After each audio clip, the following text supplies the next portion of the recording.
Okay, what we're looking at here is the return pulley. This is the chain returning to the back wheel. This is the chain coming to the crank. Here's where all your pressure is. The previous pulley that I had in place here was a metal pulley. It was not square enough inside, I don't think, that you could see that the chain was eating into the pulley. I don't know that that was causing anything with the movement of the pulley. It was definitely wearing into the pulley and causing excessive wear to the chain. So in a previous video I was climbing a hill with this bike and I crushed these bearings. I was in third gear climbing approximately pretty close to a 45-degree angle as my driveway. Crushed these bearings. This is as far as it'll turn now. It's wobbly. See, it used to be sealed like that. It's a perma-seal bearing. Somehow the rubber all came off and I don't know. It's got ruined.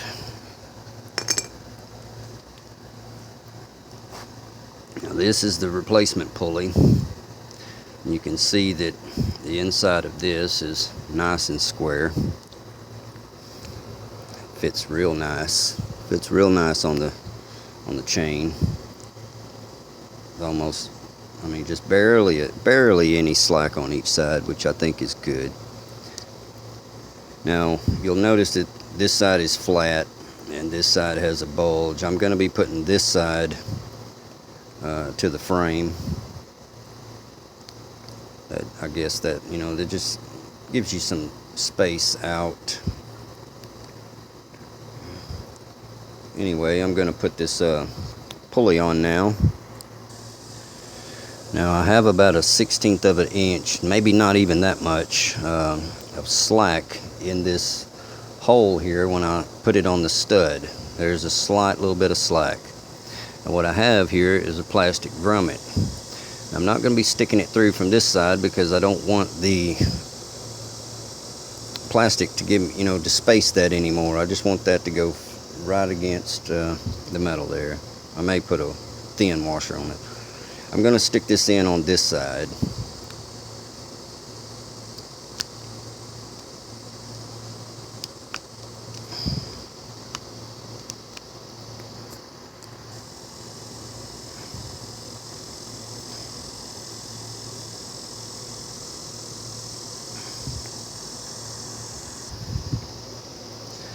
Okay, I have that all the way in.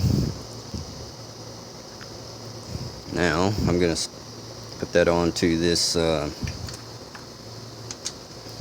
shaft here. Okay, I had to wind up pulling that back out and sticking the pulley on there and hammering that back in because this bracket that I have that bends back down here is giving me a little bit of a fit on it was a tight fit.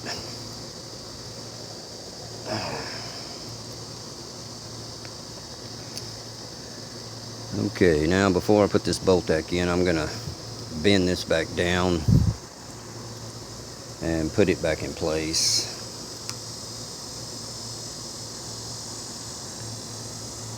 Alright, I have the bracket bent back down. Stick the bolt back in there.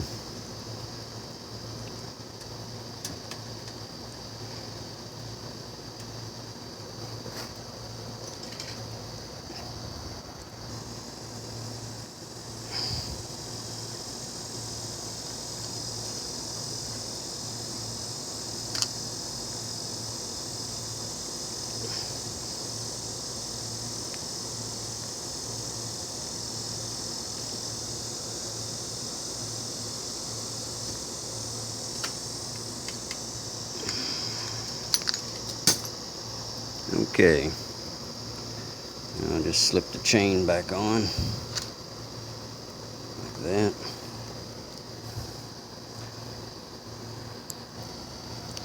Okay, if you're wondering why I run this up into that pulley like that, it's just a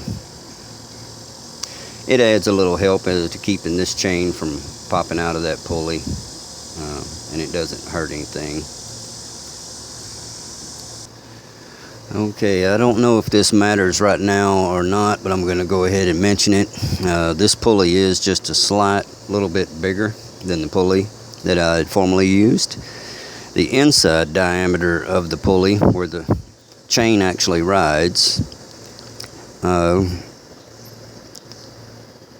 where the chain actually rides on the inside of this pulley lines up with just about the edge of this pulley. So it gives me this size of a diameter that the chain's riding around versus this size of a diameter.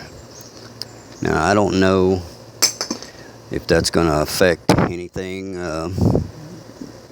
gear ratio wise. I don't know. It may make it a little bit easier to pedal. Just gonna have to find out. Let's see if this thing's still making any noise. Alright, let's check and see what kind of clearance I have there at the pulley I just installed.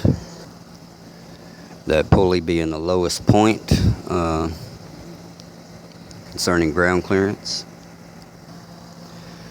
Let's get in there and measure that.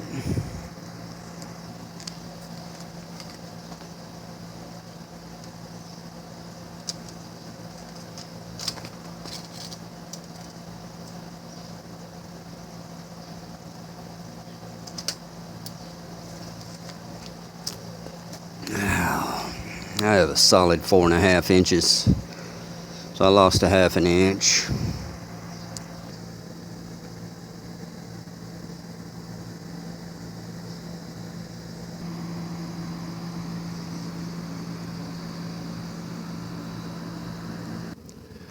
Okay, here we're looking at a driveway that's just almost 200 feet long and drops.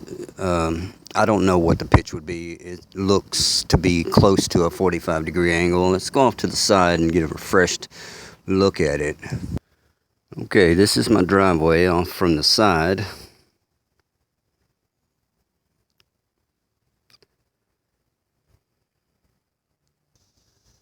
Okay, now I have the phone level. There's the bottom of the driveway. I'm just going to spin the phone around, keeping it level.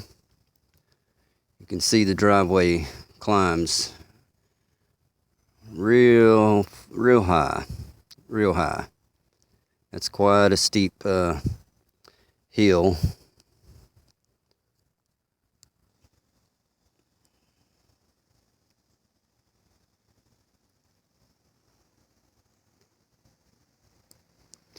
It should be obvious that's quite a hill to climb on anything you're pedaling. Okay, I'm going to begin coming up this hill one gear at a time until it becomes difficult. So for the first run, I'm going to be in first gear. Okay, if you do hear any kind of noise, it's probably going to be the derailleur shifting into second. I've adjusted this thing so many times, I've lost count. I'm having trouble getting the derailleur on the rear wheel to... I'm having trouble getting it adjusted right to hold first gear. It keeps wanting to shift into second on me. So that could be a noise. But anyhow, we're going to try this first off in first.